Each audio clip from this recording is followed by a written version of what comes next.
All right, real music, fellas, what's good? How you doing? What's going on? What's happening? How y'all doing today, man? Hey, we blessed. All is well, man. All is well. Doing good. Been a long time coming. We've been going back and forth. Finally connected. Yeah. Definitely.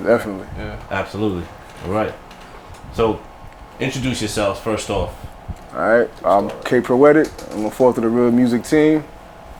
My name is Kazaza. 1/4 of Real Music. Go by the name of Olive. Moses the Raven, 1/4 of Real Music, coming out of ILLTOWN, New Jersey.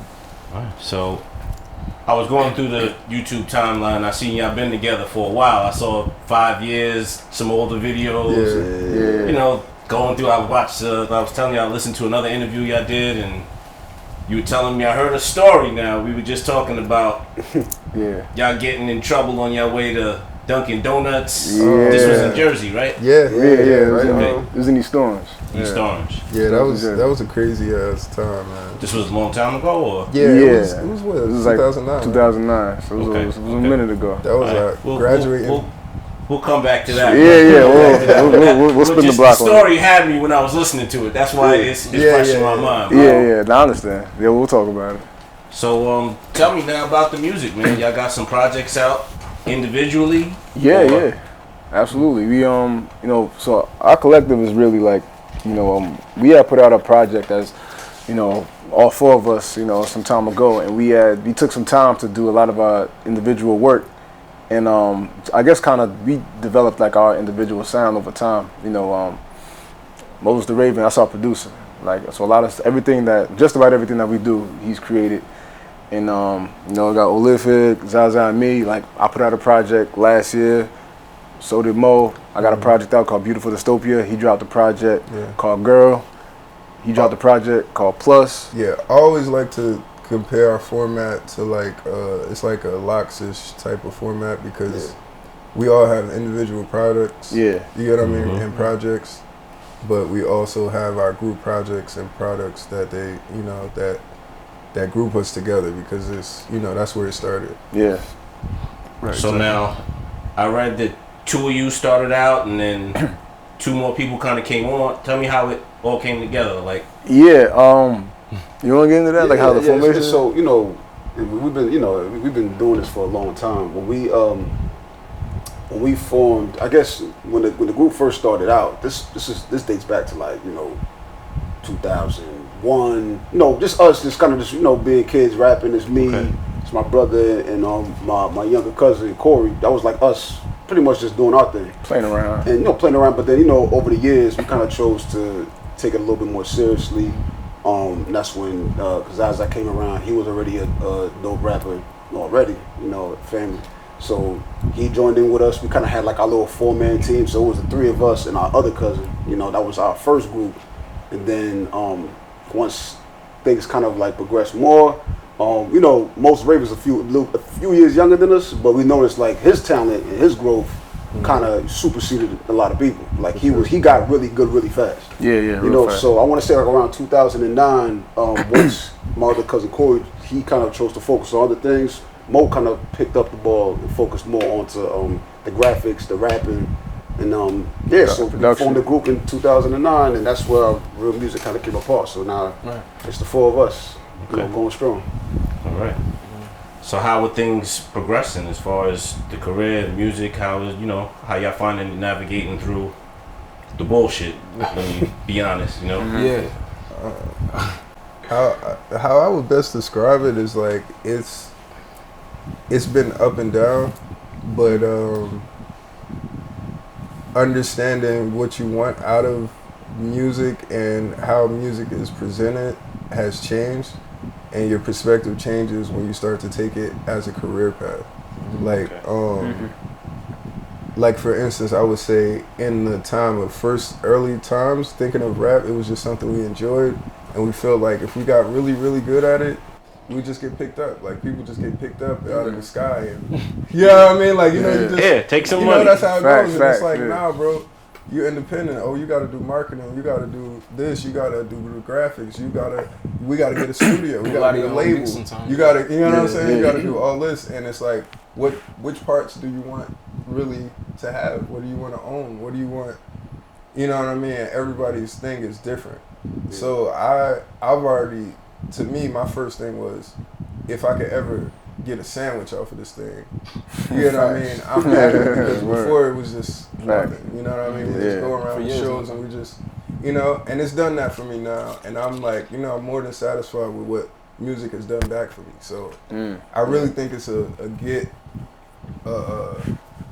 it's a give and take. You give what, you know, as much as you put in, you get it back. So I think it helps to also have a vision of what you want it to look like, and then sort of like reverse engineer it from there. So I think my whole thing was, I wanna, if I could do like a teacher's salary, so sit for instance, you know, off of rap, or just you know, the same amount, let's say the same amount I would make washing dishes back in the day. If I can make that off rap, you know, so just 20,000 a year, 30,000 a year, you know, that's when I'll be happy, and everything else is icing after that. That's basically it. So now, I'm glad you said it. You kicked off my little list here, talking about back in the day and like how it all started. Who was your inspiration back in the day? Like, you know, like what was like very first, like who was it for you? Like what was your era? It's basically my mom. So my mom would play, the only rap she would play was like Dougie Fresh and like maybe Rakim.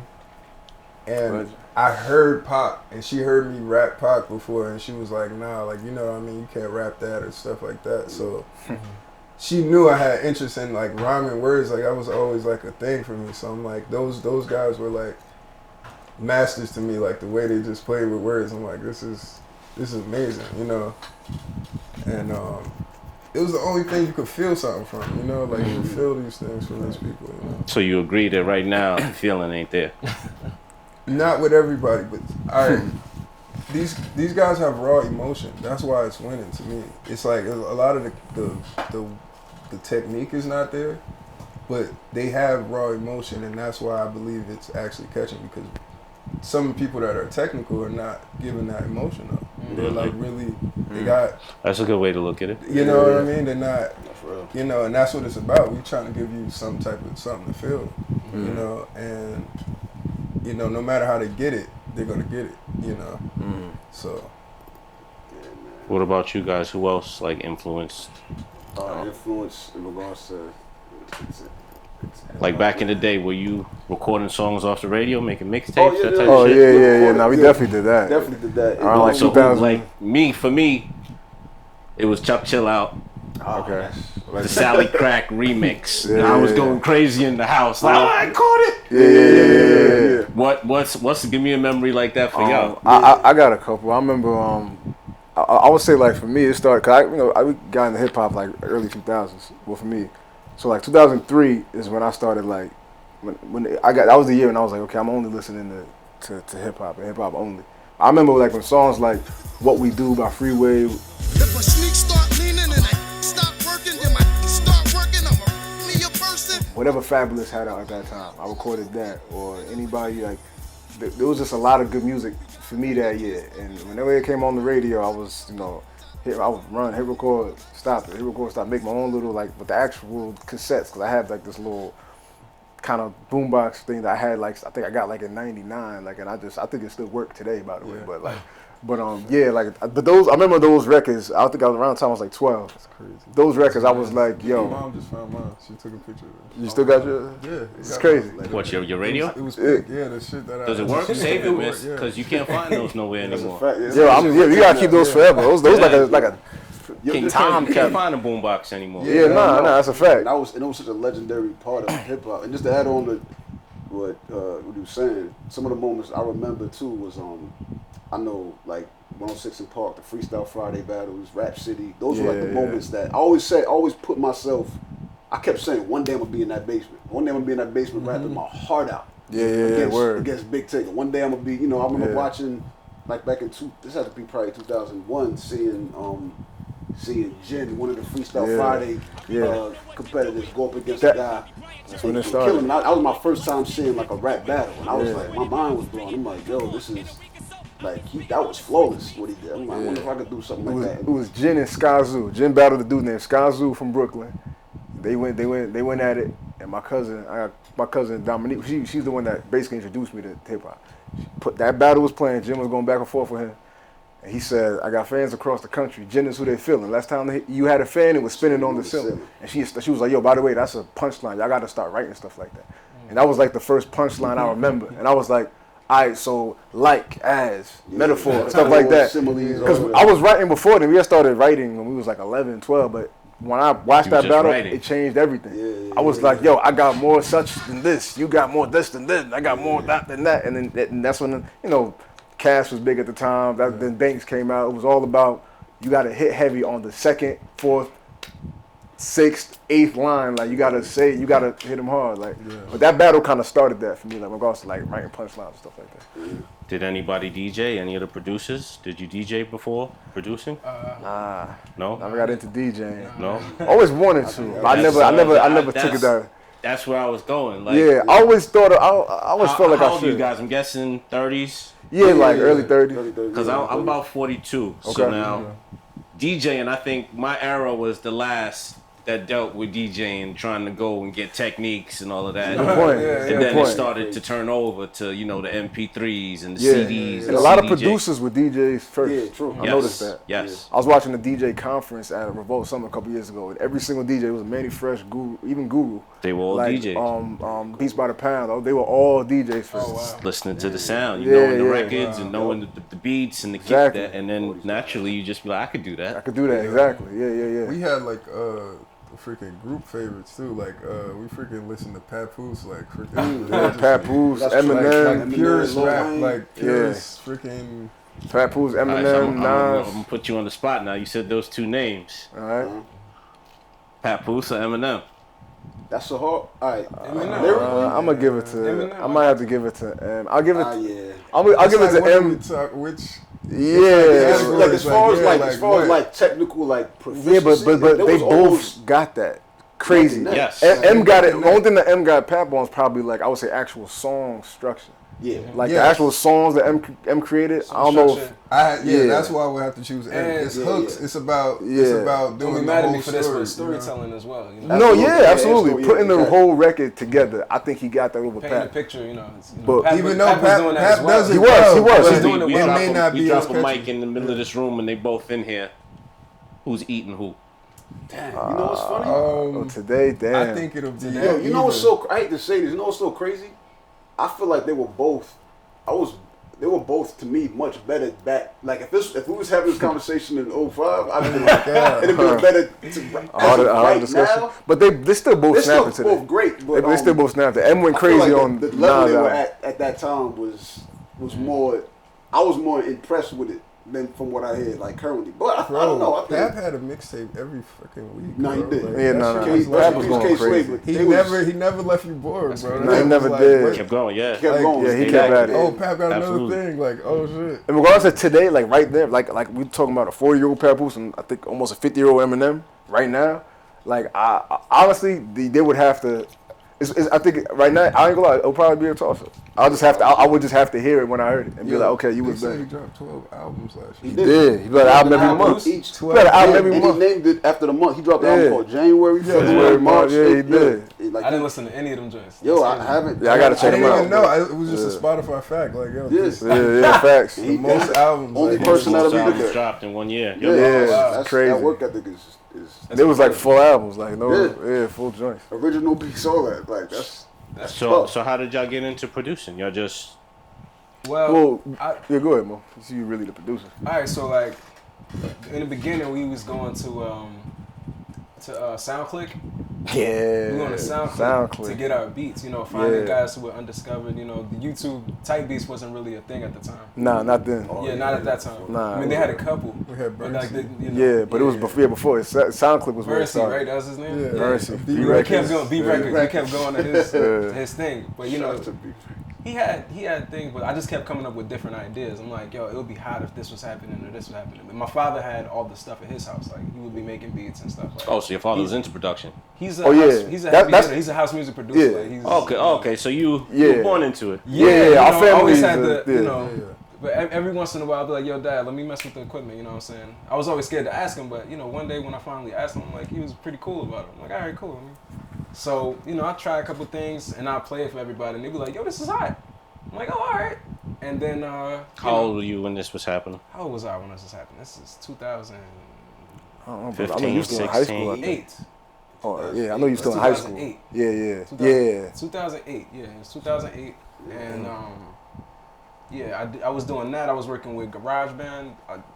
And, like, after I had, like, 12 beats, I'm like, yeah, I'm going to do a mixtape. And that's just kind of how I started rapping on my own beats. Because I just kept coming up with new ideas. And, like, every producer, like, maybe it was MySpace or whatever. Or, you know, it was just, they didn't have they didn't have what I was looking for. Exactly. So, you know, that's kind of how, you know, me and him got into production as well. Because he coming up with new stuff every day. Oh, yeah. And I can't wait around for some producer. Yeah. And, you know, how old was I back then? Like, bro, you was like 16, 17. I couldn't pay for it. So, yeah, I didn't have a job. That was the main thing that started most of the skills. It's like, Yeah. Other than rap, it was just like the graphics and everything. Like, we can't like who we gotta record the music. Yeah. You know, I had to learn how to engineer. Oh, shout out to Prof. Prof did. How much did Prof charge us for our logo? Yeah, Prof beat. Oh, I don't even remember. I don't think he charged us. Prof made our logo. Did he charge us? I don't recall. He did. He did. Yeah, but it was something like like it was something like at the time. Yeah. So we would get lucky and run into cats like that. But It just he was coming up in college and stuff. Yeah. But it was few and far between. So we just that's kind of how the independence came about. Even managing ourselves and everything. No, that's true. We learned how to kind of pick up. Just like we were saying before. We all picked up. It's four of us, so we kind of learn how to divide and conquer in certain ways. Like when we have sessions, and people would ask us like, "Yo, who's doing your session?" I'm like, "Well, because I was out doing it." And people are like, "Yeah, you didn't get nobody else." I'm like, "No, he just taught himself how to engineer because we wouldn't be recording if one of us didn't learn how to do it." You know what I'm saying? So we kind of learned how to. We all learned how to. I learned from him.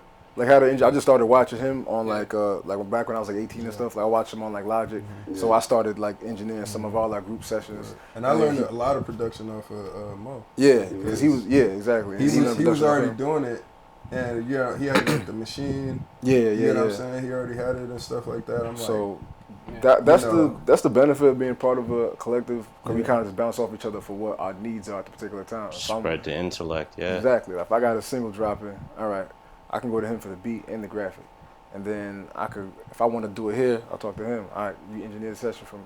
If I, anything whatever that's needed, like it's somewhat of a one-stop shop. If you're an artist and you just want to get anything going for the first time, you can come right here to the studio, because that's where we at. And they can give you basically everything you need for you to just jump start what you need for you to just compete out here. To get a fair shot. Yeah, exactly. So it's dope that that we was able to create that, but we created it because we kind of had to. Out of necessity. And before, honestly, it wasn't. There was like this real like pish posh attitude with the studios, and it was like like people would treat you just like you're an up and coming artist. It's like, man, this guy, you know what I mean, coming to rap or whatever, and it's like. You need people to treat you with some type of, this is your baby, these are raps, this is your, whatever it is, your content. You're gonna want people to handle it with a certain amount of care. Yeah. And if it's not there, I feel like that might even be 50% of the blame that some artists they don't have the confidence in it. The first engineer didn't even try to make him sound good or try to, work with the thing. Fuck it, I'm not good. I'm not good at this. They'll be lazy a lot of the artists and be like, yo, now it's impossible to do that. I've had artists come into the studio all the time like, yo, man, bro, at the last studio said you can't even do that. I'm like, yo, that's 3 buttons. Like, right. He didn't even try. Yeah. It's because he's trying to get, his money, get in and out. Not really treating every artist like they could be the next. Yeah, they could beat them right there. Right. You could have the next Dirk in your studio. You're not even giving him the time of day. So that's how I treat everybody. What do you produce on now? We use Native Instruments Machine. Wow, that's Machine. Same thing. Yeah. Okay. Machine, like a combination of Machine and Logic. Yeah. And that right there, when he started using the Machine, that's when I feel like he hit a different plateau. Production wise. That's why I still use it to this day. Yeah. The sound just started to change. Like he had he was earlier when he said that he just made 12 beats and put out a mixtape. I was like his first one. He was 18, but I think when he was 20, he had put out his second project off of music that he made on the machine. And to this day, I think that's one of the strongest projects he dropped. It was called Enigma Alcius. And the sampling and the production on that, to me, was like next level.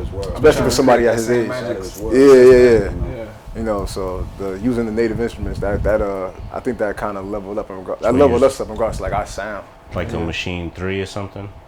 Machine. What is it, 2, 3 now? I'm on Machine 3 now. 3 now? But the software is 2. Okay. The software is 2, but the machine. Wait, no, the software is 3. Okay.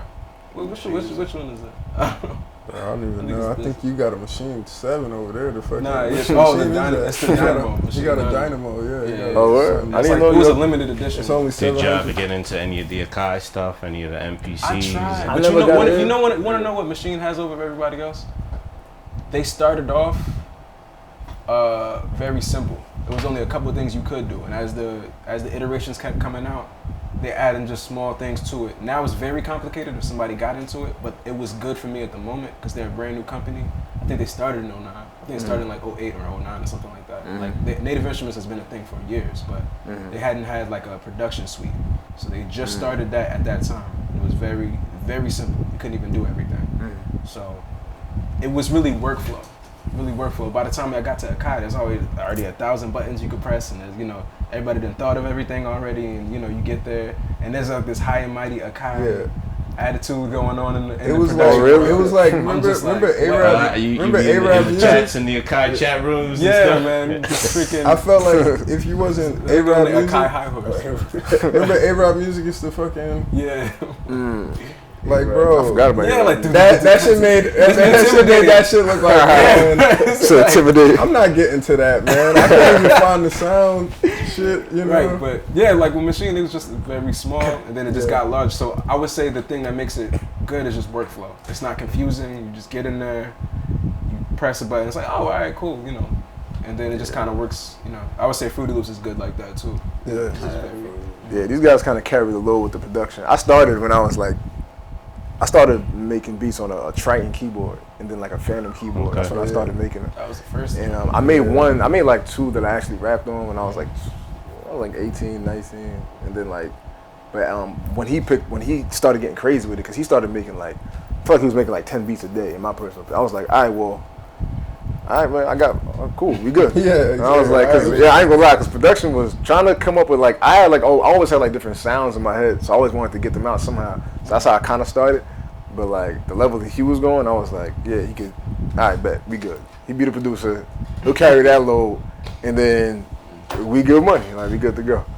But production is but the way these guys are both doing it now, he was a primary producer, but now because guys are doing a lot of production now, and it's sounding real strong. So I feel like what we have, the fact that our beats are in-house is probably one of the strongest things. Yeah. Strongest things we have now, because earlier it was so hard getting beats. Yeah, when we first started, it was so hard to get beats. Yeah. Like you said, kind of what are you in it for? Now we're at that point where we own everything.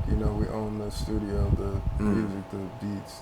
You know what I'm saying? Yeah. And soon the stage show, however we doing it, it's gonna be us. So. I saw some performances online. Did you guys you said everything is you? Did you guys start thinking of doing showcases yourself? Yeah. We never that never materialized, but we were definitely we've had a hand in putting something together. Yeah. It just wasn't solely ours. Solely ours. Yeah, we did it last year. I put the show together with Nonsense. Yeah. We put a show together last year. It was his equipment and his idea, but I got the DJ, I got the artist. We we just made it happen. Yeah. And we've hosted and done a couple of things with other people before, but we haven't done one that was solely ours. Yeah, and honestly, we want to bring something different to the table. We really want to bring the Real Music Show really wants to be for the 4 elements of hip hop and stuff like that, and really give people a show more than a showcasey thing. I don't want to give people a false idea of hope. We used to go to these shows and it's yo, I got I got freaking Swiss Beats cousin. Is in the crowd listening to the music You might tonight. get this chance. No, I don't want to. We don't need a false thing. We need like a show. Like the dude that braided, to enjoy for real. dude that braided Kendrick Lamar's hair is gonna be in the back. You know what I'm saying? Who knows? He might just pass it off to Kendrick. Like, exactly. Bro, you can miss me with all that, but I ain't about that. Yeah, like if we, let's tell them the truth. Like we got a show for you, and it's gonna be entertaining. Let's make it entertaining. And I think just trying to find our way to, also we doing a lot of stuff ourselves, but I mean aside from that, we're trying to make a lot of things. We want to make that happen like the best way we can, and just kind of have some some structure and some good ideas to make that happen. We just that hasn't materialized yet, but we're gonna make that happen. We definitely because we have to. We have everything we need to do it. We got the connects, the artists, so people are in place. Yeah, definitely. So where you guys performing? Got any shows coming up? Any that type of stuff? Well, I do. I got a show. I actually have a show coming up. I ain't really tell y'all, but it's a joint called what's it called? The Living Room NJ, something like that. I think it's in I heard of that too. Heard of that? Yeah. I reached. I like reached in out Elizabeth or something. I think it's in Patterson. I think something out there. But I reached out to them and I'm doing like a show with them with actually a live band. I sent them my music and they're actually gonna like learn how to play it, and then I'm gonna actually rock out like that. And dude's just like, no, please, please, of course, I need, I love that. But like, you said where's that? I think when is it? My bad. July 16th. It's like a couple weeks. Okay. Yeah, a couple weeks. I'm looking forward to that. I'm doing all the prep I can to make sure that's. So I was just gonna say, so you with a live band, so now you gotta go into rehearsing. I'm gonna rehearse with them and all that. Like I'm down with anything that's remotely challenging. You've worked with this band before? No, I haven't. Okay. Haven't. So I'll be meeting them like the week before, and we're gonna be like going through it. I'm seeing what they do and all that stuff. I'll make any adjustments I need to, or say like, you know what. So are you playing to their music, or they're gonna be playing your music? They're playing my music. They're playing the music that basically his music. So the music that he created for me. What's your track list? What is your set list? Doing Told Them All, doing Walking in My Purpose. I'm doing Don't Ask Why. I think I'm gonna end off with one of the Janaz beats for the new song. I'm gonna play it for y'all when this is over. I'm gonna play the song I did with Nada. I'm gonna end with that. Fortunately, she won't be able to make that one. That's 75%. But that one, that last song has a lot of good instrumentation, so I want to do that. Do your DMI thing, so you know that you performed over there, get your break. You already know. You already know. That's a fact. That's a fact. We're gonna talk about what do you think about that? That's definitely something having a band replaying your music. That's first of all, it's an honor. Of course. Being on your album, like the amount that I'm on there is like, it's I do a lot of production, and I feel like the work is going kind of unseen. People have put me on the album track 12, and I'm just like, all right, yeah. So like, the fact that you're running with it, you're actually very serious artist. You're shooting videos, you're doing all this. It's good to see the work. Oh yeah. I mean, as a producer, I like to see my stuff get worked on. Oh no, not sit on somebody's hard drive forever. They had in the city at Lincoln Center. They at Lincoln Center they were playing. The band was playing Biggie's album, Ready to Die. Did you see that? No, I did not know that. I know what's the name? I know Nas had did one with Illmatic. I think it was outdoor. They did a performance. Wow. I guess there's a park somewhere in the vicinity of Lincoln Center. Yeah. And they were playing. It was an orchestra? That's incredible. That's amazing. When you get a chance, go on YouTube. I just want to know how they did Give Me the Loot. Like, I want to know how they did that. Picture. Because in the beginning they had that like flute type. Yo, all the you can print the sheet music, right? From the sessions and shit. Yeah, you can. You can do that. You can do that. Yes. So now picture an orchestra playing What's Beef. Oh my God. That'd be crazy.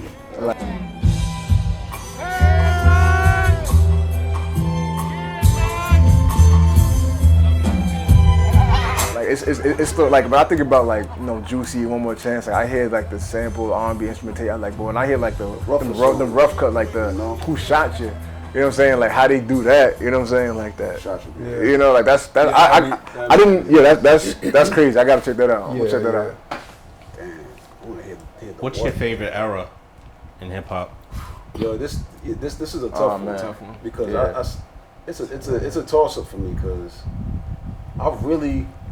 Like the 2010 era, I feel like I saw an emerge in like traditional skill, but like still like some new, like I always say, like the J. Cole, Kendrick, Big Crit, ASAP, Joey Badass. Like seeing these guys come up was like, I'm like, I think I might like this era the best. But a part of me is real big on like the 90s era is heavy to me too, because I feel like I learned a lot of my skill listening to more 90s rap 90s rap artists. But that's a toss up for me. I mean, you know, like my era was the 2000s. So like when Dipset was strong, the Southern Uprising, Lil Jon going crazy, and like Lil Wayne became D-Block June. The G-Unit era. Like when Banks was God. Like Get Rich or Die Trying. Get Rich or Die Trying smacked the whole world on his head. Like there was nothing bigger than 50 Cent when he landed in 2003. It was like the 50 Cent is in my top 5 for real. Even for real? I swear. I didn't know he was in anybody's top 5. Right? He's in my top 5. Oh, good idea. Like, I didn't know that. Like low, like I did not know. I didn't know 50 made it to anybody's top 5. Okay, that's what's I up. think he stopped really. Like, did y'all ever hear his very first album, Power to Dollar? I heard a couple of tracks. I know like Ghetto Quran and How to Rob and all them joints. I love Ghetto Quran. I think he stopped rapping after that. Where? Like even in Get Rich? Get Rich. Nah, I take that back. He was rapping. How about the mixtapes? How about the mixtapes? Mixtapes fire. Yeah. Mixtapes fire. That's what most people talk about. I ain't gonna lie. I think he stopped rapping the minute the Massacre came. What? I think from then on, he was like, yo, I'm just chilling. I got money.